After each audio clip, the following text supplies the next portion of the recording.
Diperkirakan ada lebih dari 7.000 bahasa di dunia ini lur, mulai dari bahasa Mandarin yang merupakan bahasa yang paling banyak digunakan di dunia ini dan disusul oleh bahasa Spanyol dan kemudian bahasa Inggris lur. Tapi sebenarnya dari mana sih asal usul bahasa dan kenapa bahasa bisa beraneka ragam? Nyatanya lur, memang banyak nih yang penasaran tentang asal muasal bahasa di dunia ini. Seperti kenapa motor disebutnya motor, dan kenapa apel namanya tuh apel, dan kenapa seluruh hal di dunia ini bernama sesuai nama mereka masing-masing. Jadi lur, menurut Om Noam Chomsky, bahasa muncul pada 60.000 tahun hingga 100.000 tahun yang lalu di Afrika nih. Sebelum itu awalnya kita sebagai manusia hanya bisa berkomunikasi batasnya lur, yaitu melalui mulut kita dan gestur tubuh kita ini. Lalu kemudian otak kita ini berevolusi nih, sehingga lama kelamaan hal yang lebih kompleks pun terjadi nih, dan kita mulai menamai benda, makanan hingga situasi bahaya menjadi suatu sebutan-sebutan yang simpel ya, yang diteorikan berasal dari meniru sumber suara sesuatu tersebut. Lalu kemudian setelah itu kita ini perlahan mulai nih dapat memikirkan dua benda dalam satu konstruksi, seperti misalnya benda apel dan pohon, kemudian disatukan menjadi satu konstruksi yaitu pohon apel. Kombinasi kata-kata tersebutlah yang kemudian berkembang menjadi struktur, kemudian menjadi cikal bakal dari bahasa ini lur. Lalu ternyata kekepoan kita tentang bahasa sudah dimulai sejak dari zaman Raja Mesir kuno, yaitu Psamtik I lur.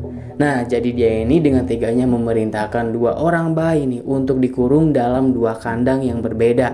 Lalu setelah 2 tahun kemudian, kedua bayi itu anehnya mulai mengucapkan satu kata yang sama, yaitu bekos. Bukan beban konsumsi lur, tapi itu adalah bahasa Piragian yang artinya adalah roti. Alhasil dari eksperimen tersebut mereka berkesimpulan nih bahwa Piragin adalah asal muasal dari semua bahasa yang ada di dunia ini karena dapat diucapkan oleh seorang bayi tanpa dipelajari. Lalu kenapa nih bahasa bisa beraneka ragam ya lur? Jadi singkatnya adalah karena isolasi kebudayaan. Pendeknya ya, nenek moyang kita ini bermigrasi nih ke seluruh dunia untuk mencari sumber makanan. Kemudian nenek moyang kita ini terpisah tuh satu sama lainnya dan membentuk bahasa baru yang disesuaikan dengan kondisi alam lur, makanan dan makhluk hidup lainnya yang tinggal di sekitar mereka. Nah, kemudian isolasi inilah nih yang menyebabkan kenapa di setiap tempat memiliki bahasa yang berbeda-beda.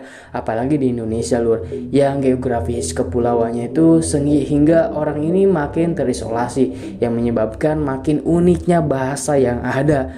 Lalu ketika sekelompok nenek moyang kita bertemu dengan sekelompok nenek moyang lainnya, bahasa mereka pun membaur lur dan menciptakan bahasa baru nih yang teknisnya disebut sebagai super language.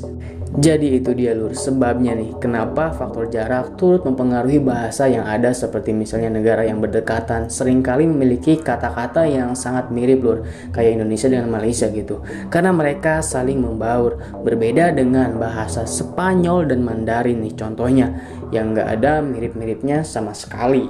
Nah, karena jaraknya nih yang sangat jauh. Nah, itu dia lur. Terus bagaimana nih kalau semisal bahasa tidak ada di dunia ini? Jelasnya kalau semisal bahasa nggak ada lur, kita akan kesusahan ketika menyatakan cinta ke orang yang kita sayang. Dan juga kita akan kesusahan ketika ingin memesan gado-gado, campur pecel lele, ayam bakar, dan akhirnya gua lapar. Oke, itu dia lur asal usul dari bahasa yang sebenarnya. Ya sebenarnya sih masih diperdebatkan ya sama peneliti bahasa hingga sampai saat ini. Oke deh, itu dia tentang bahasa. Kenapa bahasa ada di dunia ini? Oke, seperti biasa, hatur nuhun, sampurasun sadayana. Bye bye.